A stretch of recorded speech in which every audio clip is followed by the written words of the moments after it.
Hey there, Grumpy Old Fart here. I'm doing a Star Trek The Role Playing Game advice video on game setup. For those of you who do not know, the little doggy pictured is my companion, my friend, my little dog, Chekhov.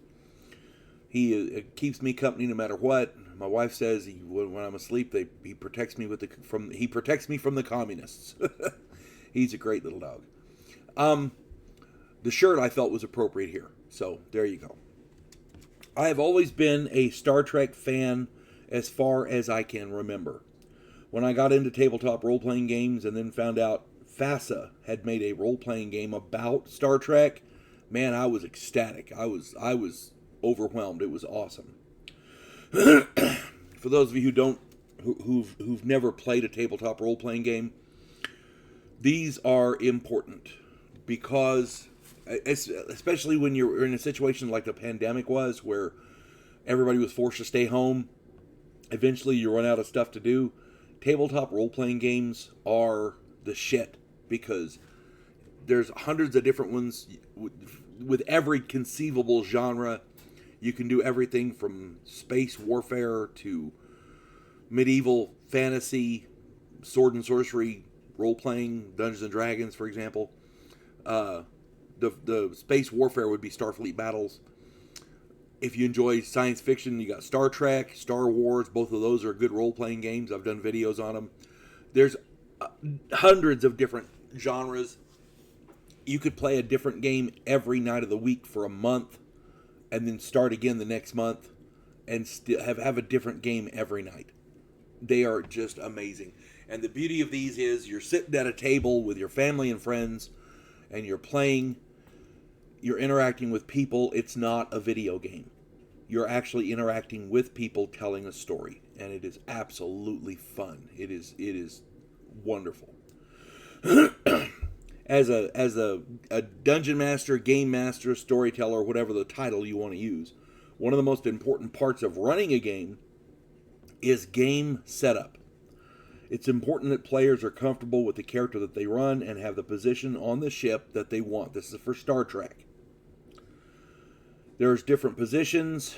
The captain, the executive officer, the CO, the XO, captain, executive officer.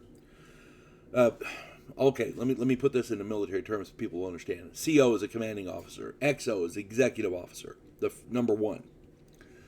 If you're a Star Trek fan, Riker, and he was the executive officer. He's the first officer, number one, same thing. And then in the Next Generation, you have the senior bridge command specialist and the bridge command specialist. In the Next Generation, it was the helmsman and navigator. The ranking one is the senior bridge command specialist. You've got science officers, the medical officers, the weapons officer, which is also the tactical officer. You have a security officer who provides security for the ship.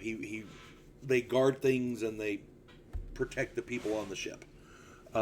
You have the chief engineer, which keeps things running. Scotty was always my favorite character off of Star Trek. Dude could fix anything. He was awesome. James Doohan was a wonderful actor.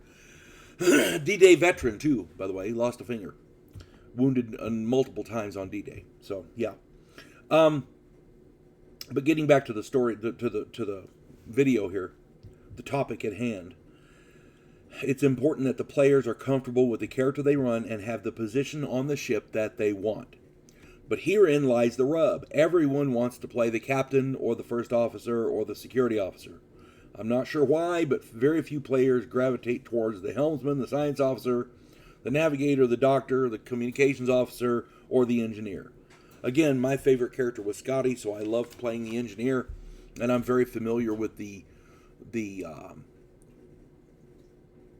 fantasy warp drive that they described in Star Trek. I can draw one out for you with the different components and stuff, but that's just me. Other people tend to gravitate towards the captain, the first officer, or the security officer.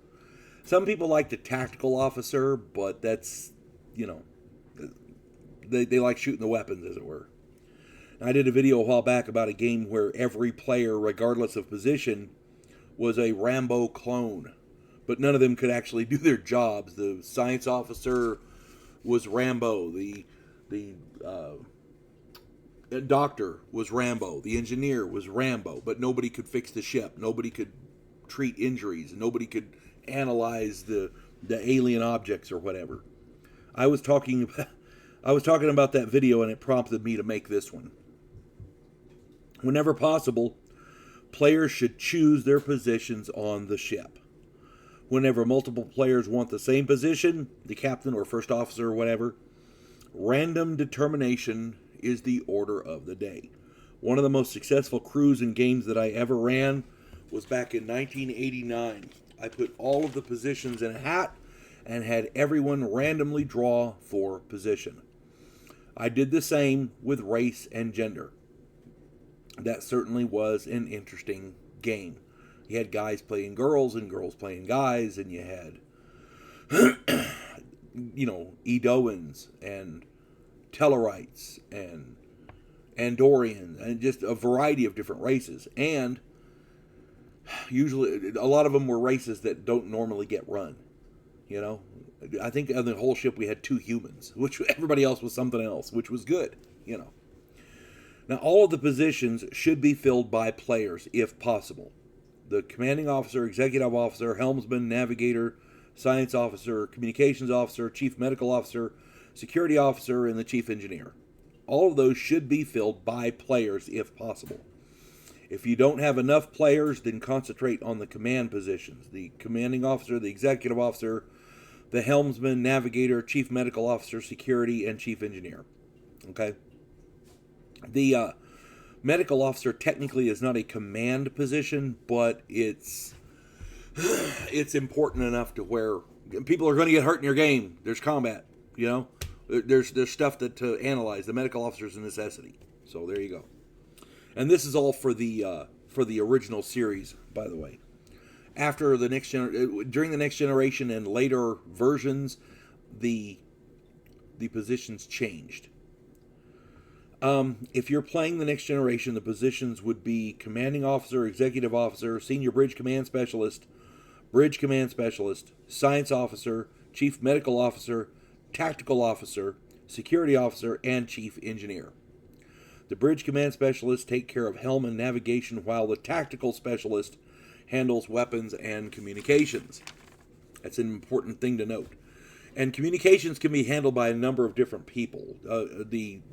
You have 2 bridge command specialists on the ship. The senior bridge command specialist drives the ship, navigates, and runs the helm. The other bridge command specialist acts as a backup, and they can also do communications and things, use the sensors, and they can even fire weapons if they need to. But the tactical and weapons officers are important. In the original series, Spock doubled as the executive officer and the science officer. In the next generation, Worf doubled as security and tactical. Because remember, when Tasha Yar died, he took over her position as well. I never let players double up like that, but that's just me. Each character should have as broad a range of skills as possible. But doubling up positions is... if you're short of players, I guess you can, but I'm not big on that. That's just me. The reason I say each character should have as broad a range of skills as possible is because they run into stuff that isn't normal. There's going to be situations where the helmsman needs to fix a wound. The tactical officer needs to fix the engines. The doctor may need to fly a shuttlecraft. You see what I'm saying? So a broad range of skills for every character is important, but they have to be able to do their job. Once everyone has their characters the way that they want, backstory is important as well as how to introduce them to the ship. But that's all on you as the game master.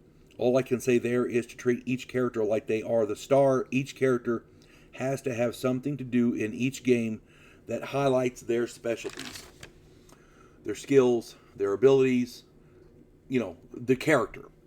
With each character having a broad range of skills and abilities, it makes your job as the game master so much easier. But again, you want everybody to be able to do everything, but everybody has a job to do. They have to be able to do their job first and foremost. Okay? As far as the random determination of who gets what position, sometimes that can make things a lot easier, because then it's all random and nobody's fighting over which position they want. Anyway, I hope this helps, and I'm not trying to tell people how to run their games, but I hope it helps. If you enjoy my content, it would really help me out if you could hit the like button, subscribe to my channel, share my content on all of your social media platforms, and post a comment or two. Remember, I welcome your comments even if you disagree with me. And check me out over on Rumble for my political commentary and weekly current events. And if you enjoy a good book, check out my author page on Amazon.com. My pen name is H.L. Anderson. You can find all of my books there, including I'm working on the fourth one now. It is a series called the Devo Poland Chronicles. It's Vanguard 1, Task Force Terminus, and Gulag of the Damned. Those are the three. And it's a study of humanity from an alien perspective. It's set in the future. It's space warfare, science fiction warfare.